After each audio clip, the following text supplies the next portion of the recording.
in terms of focusing in on why we wanted to study the coagulopathy in COVID-19 and what we were thinking about going into it.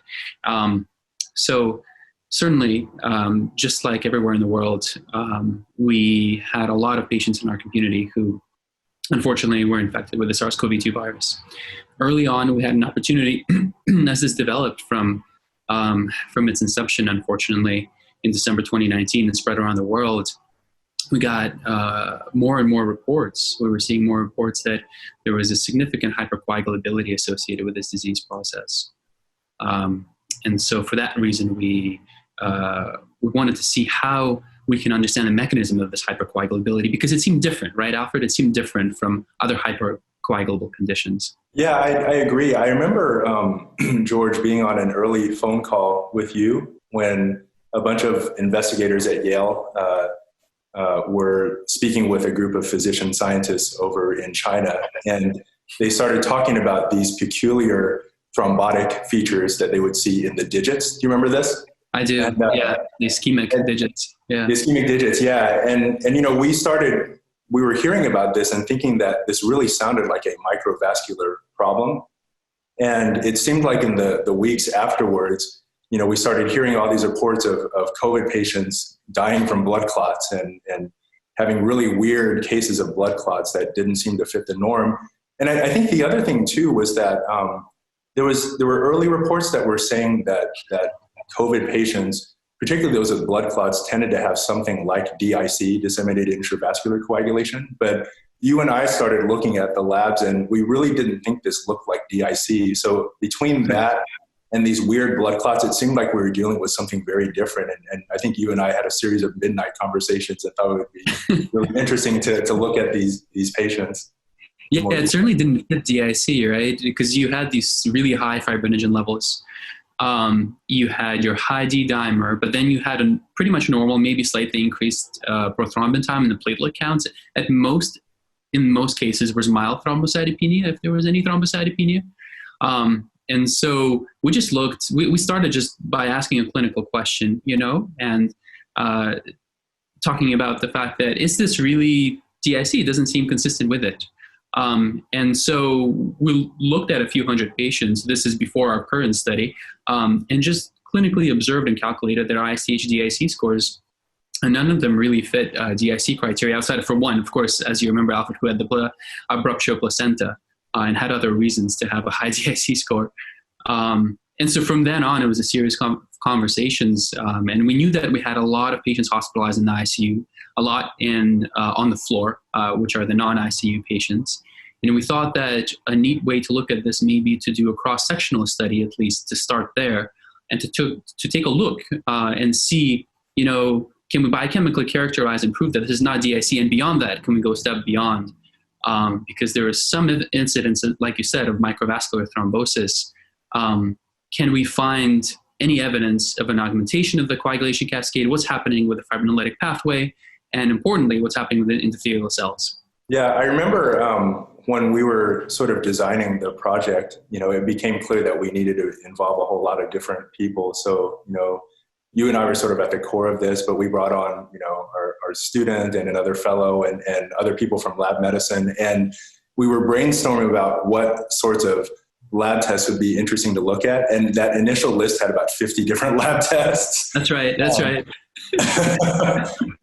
Which we had to pare down. And so just like you said, you know, just targeting different aspects of coagulation from start to finish, we thought that we might be able to get a little snapshot of the mechanism and see if it was distinct from DIC.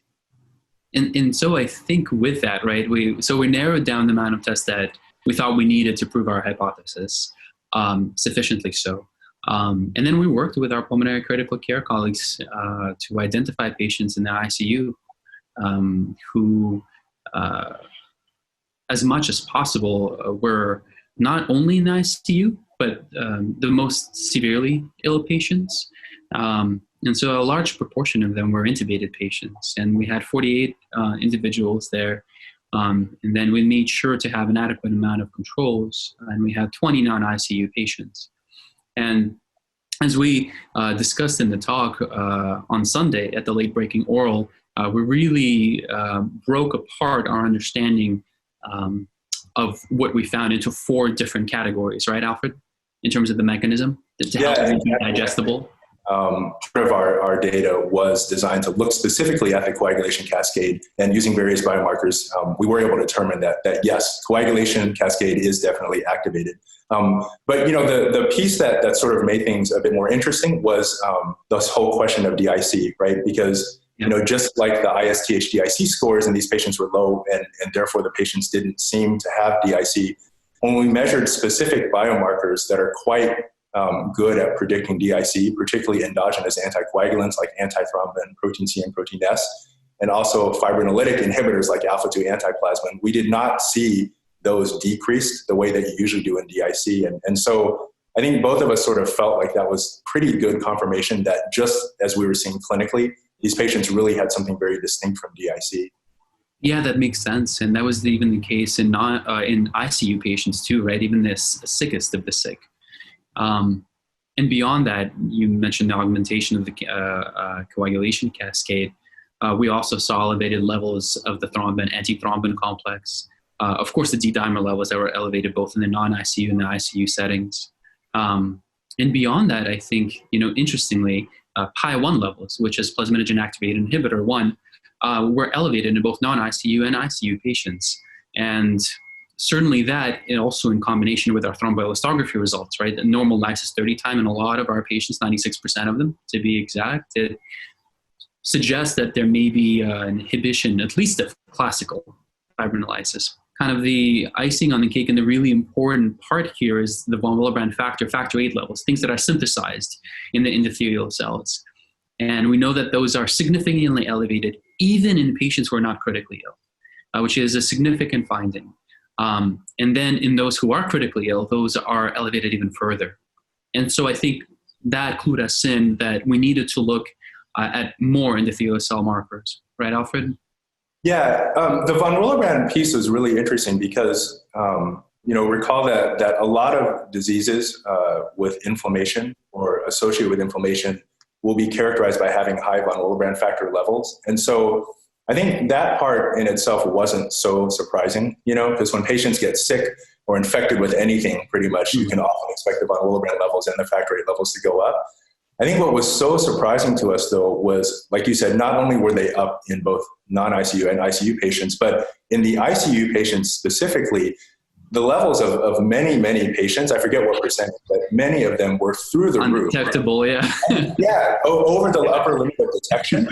And, I've seen that at various times, like in some critically ill patients, but not a situation where like virtually every patient or the vast majority of patients in critical illness have these super high von Willebrand factors. And I think when you and I reviewed this with like the rest of our research team, that, like you said, that really pointed towards a very specific endothelial cell activation or injury or pathology going on.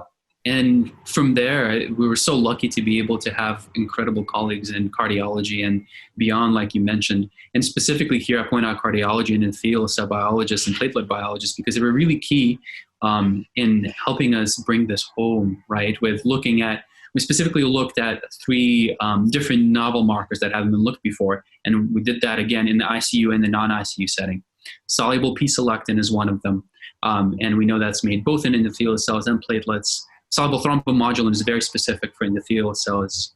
And finally, soluble CD40 ligand, which is originally isolated in T cells in the 1990s, but later has also been shown to be an important marker of platelet activation. And so in those, we also saw a significant rise. For example, soluble P-selectin significantly increased in the ICU setting as compared to controls, and in the ICU setting, even as compared to non-ICU patients with COVID-19. And from there, the soluble thrombomodulin piece, it is so important in coagulation. And certainly we saw a good amount of patients that had really, really high soluble thrombomodulin, and we wanted to take a look at that further, right? And so that's where our survival analysis came into play. Yeah, exactly. And then, in looking at the whole distribution of the patients with high soluble or with all the different soluble thrombomodulin levels, we were able to see, using a couple different analytic techniques, that soluble thrombomodulin did actually segregate with mortality in the entire population and also in the ICU patients, which I think was really sort of clinched for us how important the endotheliopathy is, not just in the overall course of the disease, but also in really anchoring patients who are critically ill. And I think that piece is huge, right? Because the message at the end of the day is whenever we do any kind of meaningful science and research, we want to make sure that we're pushing clinical care forward. So what does this mean, right? The fact that endotheliopathy is at least a significant part of this coagulopathy. And certainly there are agents, medications that we can use, both antiplatelet agents and endothelial cell modifying agents, some of them which are being looked at clinical trials, right? Yeah, exactly. I mean, we added aspirin to our treatment algorithm for all ICU patients with COVID fairly quickly as soon as our data came out in our own institution from our studies. But people, including us, are also looking at, like you said, endothelial activation modulators, like dipridamol and potentially eculizumab and other sorts of therapies that seem to modify endothelial function. I think, George, one of the really interesting things we keep talking about, which again has therapeutic appeal or implications, is this whole concept of how specific the endotheliopathy of COVID infection is to COVID versus other diseases, right? Because I think, we set out to try to understand a coagulopathy. We always talk about this. We set out to try to understand a coagulopathy. We ended up learning about endotheliopathy. And in that mix, we got data for additionally coagulation activation and platelet activation and maybe some inhibition of classical fibrinolysis. And I think it sort of forced us to go back in the literature and try to understand, what other diseases are like this. And one of the big surprises that I had in all this was that endotheliopathy is actually seen in quite a number of other diseases. Maybe not quite as striking as COVID, but ARDS, sepsis, many cases of DIC, right, have an endothelial sickle cell disease, thrombotic microangiopathies. And so it's interesting to me to think about how different diseases with very diverse pathologies actually do share this endothelial component. And I guess the question is, what is actually driving that in COVID? Right. I think that's a really big question. And I think natural next steps for us as we move forward, right? We looked at this in a cross-sectional kind of way. It would be really cool to be able to track these patients through from admission to discharge and see what is actually happening, right? Because there are multiple aspects to this. The endotheliopathy aspect, the platelet activation aspect, but even more extreme to what you're referring to, Alfred, is also with the mention of the eculizumab. We know there is complement deposition in this disease process. That's been shown by others. And so the question is, it's a little bit of a causality dilemma, right? What is really happening first? Is it the virus that's infecting the cells? And we know there is evidence of that on previous autopsy studies and evidence of endotheliitis histopathologically and damaging the endothelial cells that way. Or is it a hyperactive immune system? And we know there's a significant hyperinflammatory phase to this disease process that's damaging the endothelial cells. Where does complement fit in?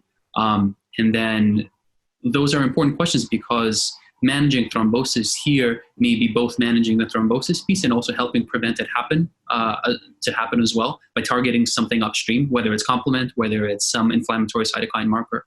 What do you think is happening? Do you think it's direct viral infection in endothelial cells that's driving it, or do you think it's the immune system, or do you think there's both? I think there's components of both. There were amazing studies so far at EHA that have talked about this a little bit too. And we all know from previous studies over the last couple of months that the endothelial cells are rich in the ACE2 receptor. And we know that the virus can invade the cell. So the question then becomes, what is the exact sequence here? I think both are at play. I'm curious what your thoughts are if you had to pick one or both. No, I agree with you. I mean, like you said, there's good autopsy and tissue data, right, that the virus infects endothelial cells in certain organ beds. So I think that's pretty convincing to me. I guess the part that makes me feel like there's a significant inflammatory piece that drives it independent of the virus is that I feel like the time course of patients developing actual clinical thrombosis is a little bit protracted compared to the phase of acute infection, right? And so that sort of makes me think there must be some type of inflammatory response. I mean, certainly our data suggests that endotheliopathy happens very early on. So I guess I could imagine the virus driving this early on, but maybe as patients progress really to the stages of critical illness, maybe that's where the immune system is somehow kicking in. I don't know what you think about that. Yeah, no, I think that makes a lot of sense. I think it's really exciting because I think there's a real opportunity here to push the science forward.